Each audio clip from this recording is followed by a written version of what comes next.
नमस्कार मंडळी, जय शिवराय, हर हर महादेव. आपल्या सर्वांचं आपल्या आवडत्या यूट्यूब चॅनलवर मनपूर्वक स्वागत आहे. मंडळी, हिंदू धर्मामध्ये अनेक व्रत वैकल्यांना विशेष महत्त्व आहे. त्यापैकीच एक अत्यंत पवित्र आणि श्रद्धेचे व्रत म्हणजे हरतालिका तृतीया.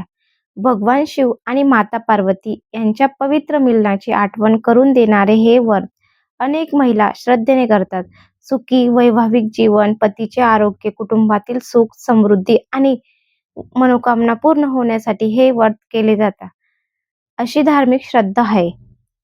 पण मंडळी, हरतालिका व्रत नेमके का केले जाते? माता पार्वतीने हे व्रत का केले? हरतालिका ना नावामागची कथा काय आहे? पूजा कशी करावी आणि उपवास करताना कोणती काळजी घ्यावी? चला तर मग आजच्या या व्हिडिओमध्ये ह्या सर्व प्रश्नांची माहिती जाणून घेऊया. मंडळी, सर्वप्रथम जाणून घेऊया हरतालिका तृतीया म्हणजे काय. भाद्रपद महिन्यातील शुक्ल पक्षातील तृतीया तिथीला हरतालिका तृतीया साजरी केली जाते. हरतालिका हा शब्द दोन शब्दापासून बनलेला मानला जातो, हरत आणि हालिका. धार्मिक कथेनुसार माता पार्वतीला तिच्या इच्छेविरुद्ध दुसऱ्या राजांशी विवाह करण्याची तयारी केली जात असताना तिच्या सखीने तिला जंगलात नेले. त्यामुळे ह्या व्रताला हरतालिका असे नाव पडल्याने सांगितले जाते. हे व्रत विशेष माता पार्वती आणि भगवान शिव यांच्या भक्तीशी जोडले आहे. चला आता जाणून घेऊया हरतालिकेची पौराणिक कथा. मंडळी, धार्मिक कथेनुसार माता पार्वतीने भगवान शिवांना पती म्हणून प्राप्त करण्यासाठी अत्यंत कठोर तपश्चर्या केली.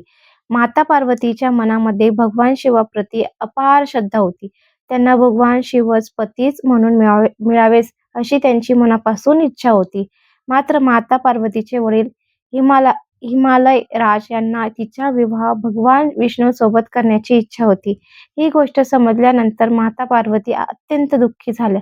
त्यावेळी त्यांच्या एका सखीने माता पार्वतीला एका निर्जन ठिकाणी नेले. तिथे माता पार्वतीने भगवान शिवांना प्रसन्न करण्यासाठी कठोर तपश्चर्या केली.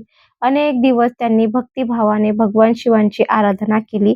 माता पार्वतीची ही अखंड भक्ती, तपश्चर्या आणि श्रद्धा पाहून भगवान शिव प्रसन्न झाले आणि त्यांनी माता पार्वतीला पत्नी म्हणून स्वीकारले.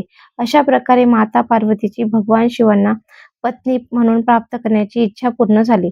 म्हणून हरतालिका तृतीया दिवशी माता पार्वती आणि भगवान शिवांची पूजा केली जाते. आता जाणून घेऊया हरतालिका व्रताचे धार्मिक महत्त्व. मंडळी, हरतालिका व्रत हे श्रद्धा, संयम आणि भक्तीचे प्रतीक मानले जाते. विवाहिक महिला आपल्या पतीच्या आरोग्यासाठी, सुखी वैवाहिक जीवनासाठी हे व्रत करतात आणि धार्मिक परंपरा आहे. अविवाहित मुलींनी मनासारखा जीवनसाथी मिळावे या श्रद्धेने हे व्रत करतात.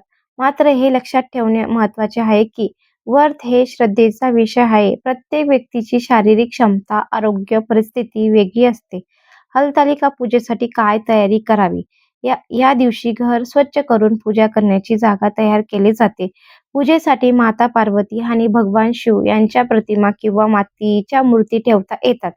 परंपरेनुसार फूल, अक्षता, हळद, कुंकू, बेलपत्र, फळे, नैवेद्य, धूप, दीप आणि इतर पूजेचे साहित्य तयार केले जाते. काही ठिकाणी वाळू किंवा मातीपासून शिव पार्वतीच्या प्रतिमा तयार करून पूजा करण्याची परंपराही आहे. तुमच्या घरातील आणि प्रदेशातील परंपरेनुसार पूजा पद्धतीमध्ये थोडा फरक असू शकतो. हरतालिका पूजा साधारण पद्धत. सर्वप्रथम स्नान करून स्वच्छ कपडे परिधान करावे. पूजेच्या ठिकाणी स्वच्छ आसन मांडून भगवान शिव आणि पार्वती मातेची स्थापना करावी. त्यानंतर गणपतीचे स्मरण करून पूजा सुरू करावी. भगवान शिवांना जल, बेलपत्र, फुले आणि उपलब्ध पूजा साहित्य अर्पण करावे. माता पार्वतीला हळद, कुंकू, फुले आणि नैवेद्य अर्पण करावा. त्यानंतर हरतालिका व्रताची कथा श्रद्धेने ऐकावी किंवा वाचावी. शिव पार्वतीची आरती करून त्यांना सुख समृद्धीसाठी प्रार्थना करावी. आता सर्वात महत्त्वाचा प्रश्न, हरतालिका व्रतामध्ये उपवास कसा करावा? मंडळी, अनेक ठिकाणी हरतालिका व्रतामध्ये कठोर उपवास करण्याची परंपरा आहे. मात्र प्रत्येकाने आपल्या आरोग्याचा विचार करून उपवास करावा. लहान मुले, वृद्ध व्यक्ती, गर्भवती किंवा काही अयोग्य विषयी अडचणी असल्या व्यक्तींनी कठोर उपवास करण्यापूर्वी डॉक्टरांचा सल्ला घेणे योग्य ठरेल. श्रद्धा महत्त्वाची आहे, पण आरोग्याची काळजी घेणे ही तितकीच महत्त्वाची आहे. हरतालिकाच्या दिवशी काय टाळावे? या दिवशी शक्यतोवर घरात शांत आणि भक्तिमय वातावरण ठेवावे. अनावश्यक वाद, राग आणि नकारात्मक विचार टाळावे. पूजा घाईघाईने न करता श्रद्धेने आणि स्वच्छतेने करावी. उपवास करत असाल तर आपल्या शरीराची लक्षणे लक्षात घ्या. अस्वस्थ वाटत असल्यास उपवास सुरू ठेवण्याची हट्ट करू नका. मंडळी, हरतालिका आपल्याला काय शिकवते? हरतालिका केवळ उपवास करण्याचा दिवस नाही. ही कथा आपल्याला श्रद्धा, संयम, निष्ठा आणि भक्तीचे महत्त्व सांगते. माता पार्वतीची भगवान शिवांवरील श्रद्धा आणि तपश्चर्या ही या व्रताची मध्यवर्ती प्रेरणा आहे.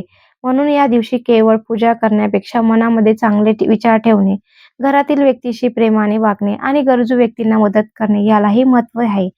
मंडळी, हरतालिका तृतीया श्रद्धेला आणि भक्तीचा पवित्र सण आहे.